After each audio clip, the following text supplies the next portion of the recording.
नमस्कार मंडळी, welcome to my blog. आज बनवले रात्री उरलेल्या चपातीचा नाश्ता. घरात सगळ्यांचे वेगवेगळे नखरे असतात. एकाला उपीट आवडतं, एकाला उपमा, शिरा, पोहे.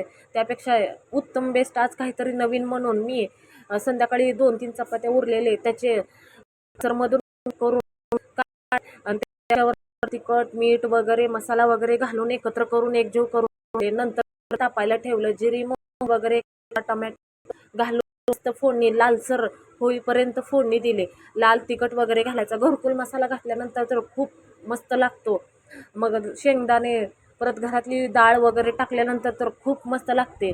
मस्त छान लालसर होईपर्यंत परतायचं आहे. आणि उपीटापेक्षा आणि पोह्यापेक्षा हे हे खायला खूप भारी लागतं बरं का. माझ्या मुलांनी खूप आवडीनं खाल्लं बरं का.